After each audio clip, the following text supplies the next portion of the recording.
거룩하신 하나님 아버지, 주님께서 우리의 도움이 되시니 우리는 두려움이 없습니다.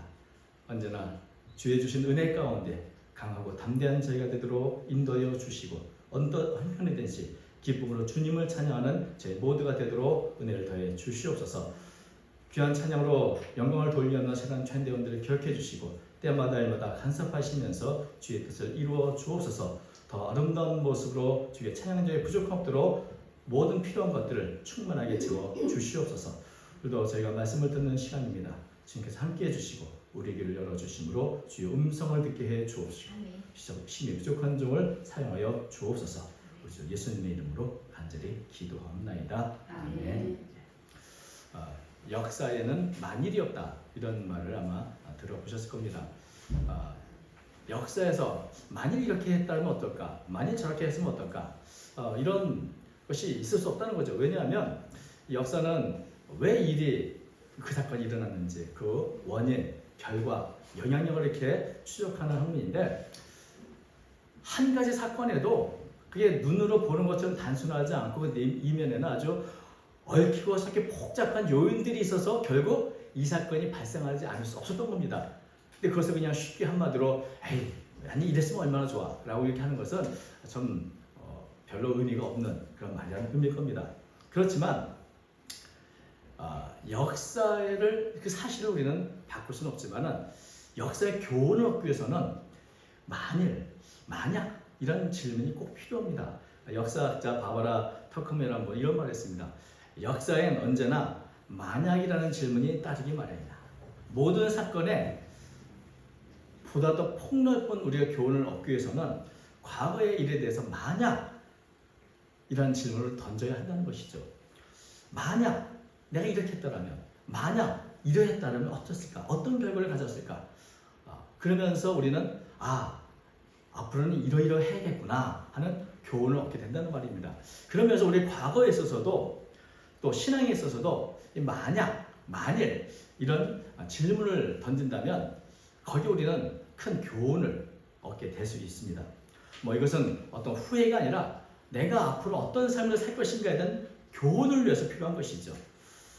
근데 재밌게도 시편 124편은 오늘 우리 한국어 성경은 이스라엘은 이제 말하기를 이라고 시작하지만 원문 히브리어에는 만약에라고 하는 말로 시작합니다. 만약에.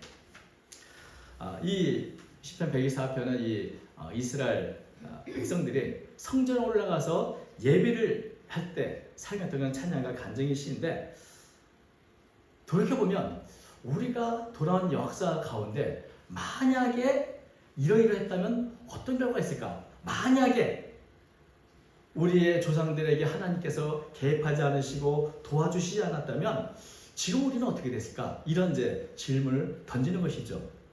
여러분, 한번 하나님이 없는 이스라엘을 한번 상상해 보십시오. 아주 굉장히 재미있는 생각입니다. 그래서 1절과 2절은 말합니다. 이스라엘이 이제 말하기를 여호와께서 우리 편에 계시지 아니하셨더라면 우리가 어떻게 하였을까? 사람들이 우리를 치러 일어날 때 여호와께서 우리 편에 계시지 아니하셨더라면, 그러니까 여기 보면 좀 재밌죠. 이스라엘의 역사에 하나님을 빼고 하나님이 안 계신다라고 생각한다면 도대체 우리는 어떻게 됐을까? 여러분 상상이 가십니까? 만약에 하나님이 우리 편에 계시지 않았다면, 하나님이 특별한 은혜와 섭리를 베풀지 않으시고 우리를 도와주시지 않았다면, 만약에 우리의 힘만으로만 살도록 방치해졌다면 이스라엘 역사는 어떻게 됐을까? 우리 예배 중 찬양하면서 이 질문을 좀 던져보라는 것이죠. 그렇다면 아마도 수많은 부분이 달라졌을 것이다. 왜냐하면 하나님이 안 계시나? 그러면 정확하게 말할 수는 없지만 우리가 읽고 듣고 있는 이 구약의 성경에 있는 그 기적적인 사건들, 그 구원은 일어나지 않았을 것이 분명합니다. 그렇다면 어떤 일이 일어났을까? 그 결과를 추론하는 것이 이제 3절부터 5절이죠. 3절부터 5절 읽으면 이렇습니다. 그때에 그들의 노여움이 우리에게 맹렬하여 우리를 산채로 삼켰을 것이며, 그때에 물이 우리를 휩쓰며 시내가 우리 영혼을 삼켰을 것이며, 그때에 넘치는 물이 우리 영혼을 삼켰을 것이라 할 것이다. 그러니까 그때라는 이 말을 3번이나 반복하는데 그때가 언젠가? 이전에 말하는 사람들이 우리를 치려 일어날 때죠. 수많은 이스라엘의 주변 국가들이 끊임없이 이스라엘 공격해 왔습니다. 주변의 여러 나라들은 우리가 잘 아는 강대국들, 뭐 이집트를 비롯한 여러 아주 강력한 군대를 소유한 나라였고 호시탐탐 이 이스라엘을 노리고 공격해 왔는데, 예를 들면 모세 시대에는 우리 바로 이집트의 바로와 그 군대가 있죠. 또 여호수아 시대에는 가나안 7 족속이 있고, 기드온 시대에는 미디안 사람들이 있고, 히스기야 시대에는 아수르 사람들이 이렇게 이스라엘을 치려고 일어났는데, 이렇게 끊임없이 공격해오는 그 강대국들에게 만약에 하나님의 도우심이 없었으면 어땠을까?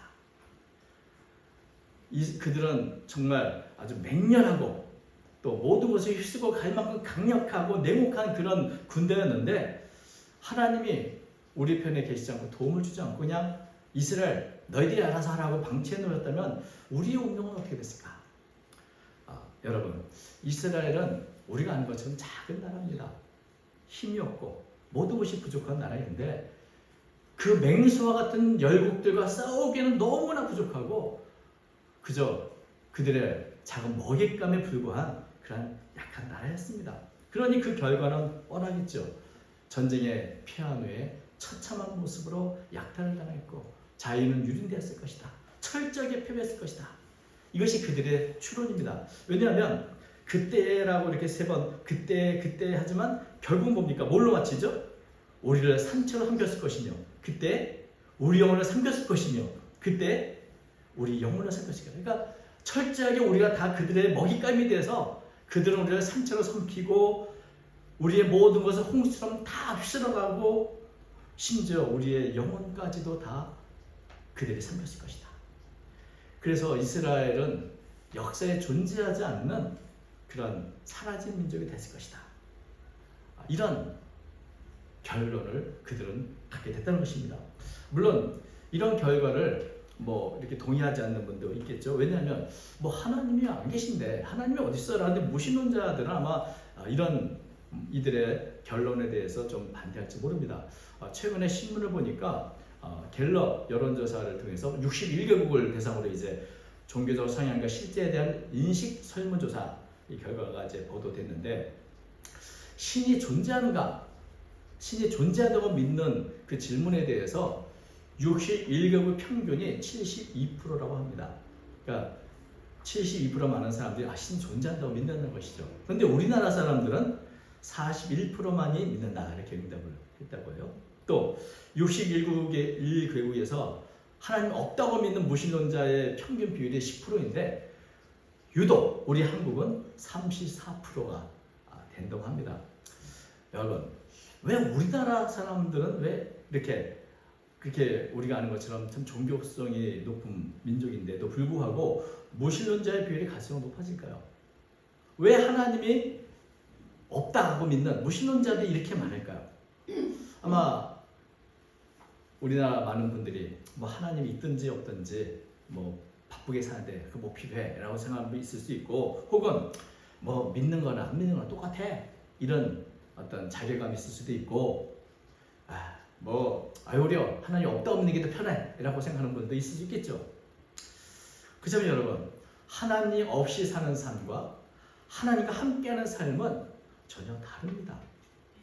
사실 어떤 면에서 우리 그리스도인들이 하나님과 함께하는 삶이 얼마나 행복하고 복된 것인지를 좀 드러내야 할 그런 책임이 있지 않나 하는 생각을 하게 됩니다. 하나님을 알고 믿고 하나님을 섬긴다 하면서도 늘 세상사람과 똑같이 살아가는 그 모습에 세상의 사람들이 실망한 것은 아닌가 하는 그런 책임감을 느끼기도 합니다.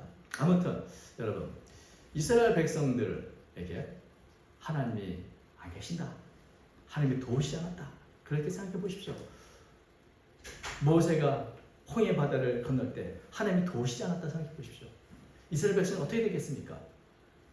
홍해에 다 빠져 죽었든지, 이집트의 군대에 멸절을 당했든지, 아니면 다시 그들의 포로가 돼 잡혀가서 노예생활을 했든지 아마 그렇게 되지 않았겠습니까? 하나님께서 여호수아를 도와주지 않았다고 생각해 보십시오. 가나안 민족을 과연 그들이 쫓아냈었을까?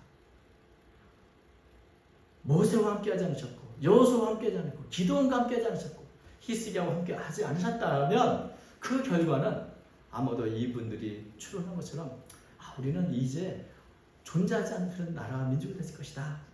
사실 이것은 국가뿐 아니라 개인도 마찬가지 아니겠습니까? 이 시편 124편의 표제를 보면은 다윗의 시라고 이렇게 되어 있는데, 다윗의 인생에 있어서도 만약에 하나님이 다윗을 돕지 않으셨다면 다윗은 어떻게 됐을까요?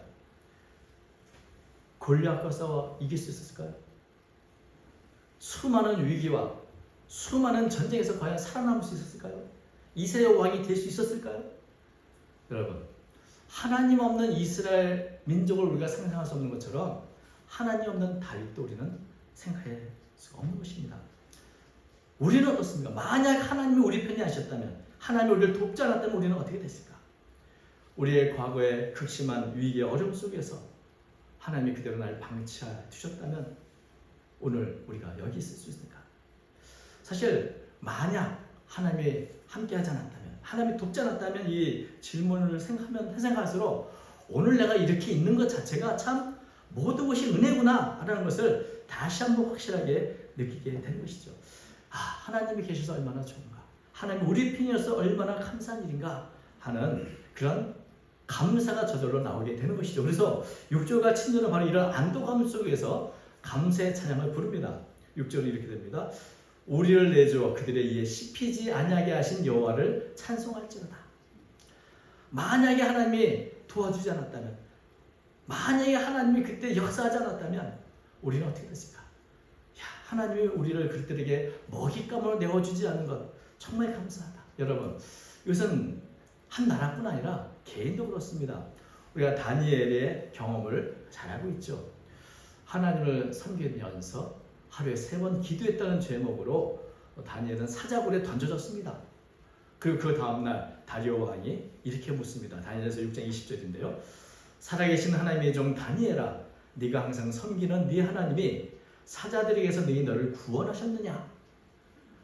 네가 그렇게 하나님 믿는다고 그러더니 정말 하나님 너한테 뭔가 도움이 됐느냐라고 물을 때 다니엘이 뭐라고 대답하니까, 왕이여, 주님이, 하나님이 내 편이 아니셨다면 난 먼저 이 사자들에 찢겨서 먹잇감이 됐을 겁니다. 그런데 나의 하나님이 천사를 보내셔서 사자들의 입을 막으셨습니다. 내가 지금 이렇게 살아 있습니다 라고 우리의 아주 감개 고백을 하는 것을 보면, 하나님께서 이렇게 맹렬한 맹리 속에서 나를 지켜주셨구나. 만약에 하나님이 나를 돕지 않았다면 내가 어떻게 여기 있어서 이렇게 찬양할 수 있고 예배드릴 수 있을까? 이런 고백을 하지 않을 수 없는 것입니다. 내 힘이 아니라 하나님의 도우심으로 내가 여기 왔다. 나를 구원하셨기 때문에 내가 이 자리에 있다. 내가 자유를 얻었다. 그래서 7절은 이 구원받은 그 기쁨 속에서 이렇게 고백을 하죠. 우리의 영혼이 사냥꾼의 올무에서 벗어난 새같이 되었나니 올무가 끊어짐으로 우리가 벗어났다. 지금 이스라엘 백성들은 마치 사냥꾼 올무에서 벗어난 자유로운 모습으로, 자유민으로 하나님을 당당히 섬기는 하나님의 백성이 되었다는 고백을 하고 있는 것을 보게 됩니다.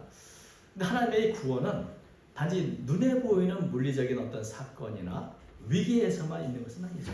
사실은 여기 보니까 7절은 우리 영혼을 한 마리 작은 새로 이렇게 비유했습니다. 그리고 이 사냥꾼이라는 단어가 본래 의미가 덫을 놓는 자, 올무를 놓는 자라는 그런 의미인데, 사냥꾼의 덫에 걸려서 옴짝달싹 하지 못하는 이 새의 모습, 사실 이 모습은 우리 모든 사람들의 운명과도 같은 모습입니다. 여러분, 우리 인생을 한번 생각해 보면 이 땅에 살아가면서 참 짧은 인생을 살지만 어려움과 고난이 가득한 인생을 삽니다. 그리고 나서 허망하게 생명이 끊어져 이 세상을 떠나야 합니다. 죄와 사단의 권세에 올썩담싹 못하게 잡혀서 사실은 살아가는 것이 우리 인생의 모습인 것이죠. 우리가 유명한 이 단테의 신궁의 첫 문장을 보면 지옥편에 이렇게 시작을 합니다. 우리 인생길 반고비에 올바른 길을 잃고서 난 어두운 숲에 처했네. 다 올바르게 제대로 멋있게 살고 싶지만 인생길 반고비를 살면서 길을 잃어버리고 죄의 노역에 넘어가고 올바른 길을 잃어버려서 어둠에 난 살았다. 이런 고백을 하면서 시작하는 것이죠. 이게 너나 할 것은 우리 모든 사람의 모습입니다. 마치 미끼에 유혹돼서 올무에 보낸 새처럼 비참한 운명에 있는 것이 우리의 인생의 모습인 것이죠. 그런데 내가 어쩔 수 없는 이 모든 굴레들, 숙명, 죽음의 권세 아래 살아가는 인간의 모습, 죽을 수밖에 없는 인간의 모습, 이런 올무에 있는 우리들을 하나님께서 그 올무를 끊어주셨다는 겁니다. 우리가 지난주에 부활절을 보냈지만 우리를 올고매던 죄와 유혹과 죽음의 권세를 깨뜨리신 것은 오직 하나님의 능력이신 것이죠. 그래서 이런 하나님의 능력 안에서 나는 자유를 얻다는 고백을 이 시편하고 있는 것입니다. 여러분, 이 하나님이 나를 돕지 않았다면 이런 고백은 신약에서도 마찬가지입니다. 예수님께서 베드로를 위해서 기도하지 않으셨다면 어떻게 됐을까요? 예수님께서는 베드로에게 이렇게 말씀하셨죠. 누가복음 22장 30절 시몬아 시몬아 보라 사탄이 너를 밀가루듯 하려고 요구하였으나 그러나 내가 너를 위하여 네 믿음이 떨어지지 않기를 기도하였노니 너는 돌이킨 후에 네 형제를 굳게 하라. 베드로는 스스로는 내 힘인데 내 주먹만 믿어 나는 어떤 일이 있어도 예수님께서 떠나지 않을 거야. 죽음도 무섭지 않아 라고 호언장담했던 사람입니다. 그런데 사탄의 올매에 걸려 두려움 속에 빠져 예수님을 3번이나 부인했습니다. 만약 예수님이 이런 베드로에서 기도하지 않으셨다면 베드로는 완전히 실패자가 되고 완전히 무너진 사람이 됐을 것입니다. 그런데 예수님은 베드로에서 기도하셨고 베드로를 일으키셨고 그에게 사랑의 고백을 통해서 그의 삶을 새롭게 하셨습니다. 다시 제2의 기회, 회복의 기회를 주신 것이죠.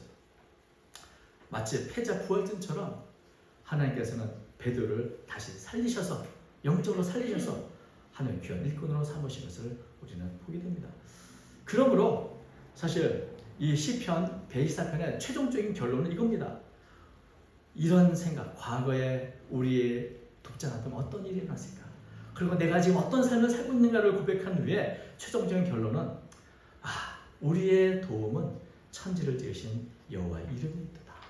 내 힘과 내 능력이 아니라 하나님의 그 이름, 존귀하신 이름, 그 하나님의 도우심이 바로 나를 살게 하시고 앞으로도 살게 하실 것이라는 고백을 하고 있는 것입니다. 우리 인간은 근본적으로 절체절명의 위기 속에 살고 있습니다. 날마다 위기를 맞이하기도 하고요. 또 시간이 지나면 허구만 죽음 기다리며 우리는 살아가는 위기 속에 있습니다. 누가 우리를 도울 수 있는가? 여러분, 죽음의 문제를 누가 해결할 수 있겠습니까? 오직 천지를 지으신 생명의 근원이신 하나님만이 우리를 이 문제를 해결할 수 있는 것입니다. 사실 저도 예전에 무신론자를 자처했던 사람 중에 하나입니다. 여러분, 죽음의 두려움 속에 살았던 과거의 내 자신과 오늘 영원한 하늘나라를 바라보며 소망을 갖고 있는 나는 너무나 다른 모습입니다.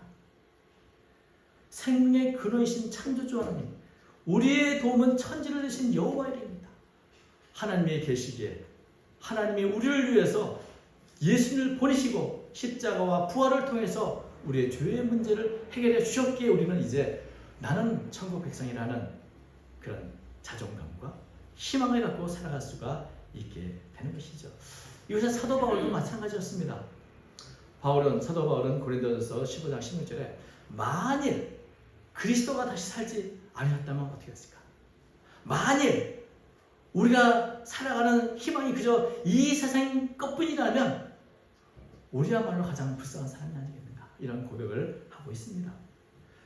그러나 천지를 창조하신 하나님 우리의 도움이 되셨고 천지를 창조한 하나님만이 우리의 죽음의 문제와 죄의 문제를 해결해 줄 수 있고 해결해 놓으셨기 때문에 이제 우리는 이런 고백을 하게 되는 겁니다. 사도 바울은 이런 고백을 합니다. 로마서 8장 31절 그런즉 이 일에 대하여 우리가 무슨 말을 하죠? 만일 하나님 우리를 위하시면 누가 우리를 대적하려? 그러니까 사도 바울은 만일이라는 이 질문을 이렇게 던졌습니다. 만일 하나님이 우리를 위하시면, 시편 124편은 뭐죠? 만일 하나님께서 우리 편에 계시지 않았다면. 근데 사도 바울은 정반대로 거꾸로 묻습니다. 만일 하나님이 우리 편이라면, 하나님이 우리를 위한다면 과연 누가 나를 대적하겠는가? 누가 나를 삼키겠는가? 사마의 권세가 뭐가 그렇게 들겠는가? 이런 고백을 하고 있는 겁니다. 누가 나를 이길 수 있겠는가?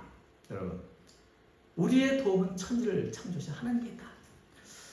우리가 2021년도인가요? 넷플릭스에서 세계적인 돌풍을 일으켰던 오징어 게임이 있습니다. 근데 거기에서 저도 까맣게 잊고 있었던 한 단어가 유행이 됐죠. 바로 깐부라는 말입니다. 깐부. 옛날에 딱지치기 하나 구슬치기 할 때 우리 깐부 맺자 이러면 이제 내게 다 그 사람 거고 그 사람께 내 거죠. 그 짝꿍, 동맹이라는 의미인데, 여러분, 하나님이 나의 깐부라면 누가 우리를 대적하겠는가? 사도 바울이 하는 말이 바로 이겁니다. 하나님이 우리 편이라면 더 이상 걱정하거나 두려울 게 없다. 그러므로 바울이 이렇게 단언합니다. 로마서 8장 30절. 그러나 이 모든 일에 우리를 사랑하신 이로 말미암아 우리가 넉넉히 이기느니라. 하나님이 나의 깐부요, 나의 편이고, 하나님과 내가 동맹관계인데 과연 누가 나를 대적하겠는가? 만일 하나님이 우리를 위하시면, 우리와 함께 하신다면 누가 나를 대적하겠는가? 여러분, 시편 124편을 통해서 우리는 한 가지 교훈을 얻습니다. 만약에 하나님이 우리와 함께 하시지 않는다면 우리는 결코 승리할 수 없습니다. 과거의 실수는 반복될 것입니다. 만일 하나님이 우리를 도우신다면 우리는 어떤 형편에서든지 우리는 승리할 수 있습니다. 하나님의 도우심이 우리 모든 하나님의 백성들 가운데 충만하기 때문에 그렇습니다. 우리의 지나온 삶을 보면 하나님의 도움이 아닌 게 없고 하나님의 은혜가 아닌 것이 없습니다. 사실 이것은 날마다 찬양해도 부족할 지경이죠. 날마다 이런 놀라운 은혜로 구원받은 백성들은 그러므로 우리의 도움은 천지를 창조하신 하나님께 있다는 고백을 가지고 이를 하나님을 바라보면서 어떤 형편들을 믿음으로 찬양하며 나아가야 될 줄로 믿습니다. 그리고 이렇게 어떤 형편에서든지 기쁨으로 찬양하고 즐거워하는 그 자유로운 영혼을 바라볼 때 수많은 무신론 자들에게 깊은 교훈이 될 줄로 믿습니다. 오늘도 하나님과 함께하며 복된 삶을 누리시는 저 여러분 되시기를 주님의 이름으로 축원합니다. 기도하겠습니다. 거룩하신 하나님 아버지, 하나님께서 우리 편이시고 우리와 함께하시니 감사합니다. 청지를 창조하시고 우리의 생명을 주신 하나님이 바로 나의 아버지이심을 인하여 감사를 드립니다. 예수 그리스도 안에서 우리를 구속하셔서 우리를 자녀 삼으신 하나님 아버지, 우리가 때때로 삶을 살아가며 어려운 일을 당하고 위기를 당합니다. 그러나 주님이 우리의 도움이 되시니 감사합니다. 때마다 일마다 우리의 삶을 간섭하시고 하나님의 뜻을 이루어 주시옵소서. 우리도 주님을 알지 못하며 살아가는 수많은 우리의 동포들이 있고 수많은 백성들이 있어오니 긍휼히 여겨 주시고 하나님 없이 살는 삶이 얼마나 비참함을 깨닫게 하셔서 하나님께 돌아오는 역사가 있도록 인도해 주옵소서. 함께 주님을 싸우며 모든 것을 살아계신 예수님의 이름으로 기도하옵나이다. 아멘.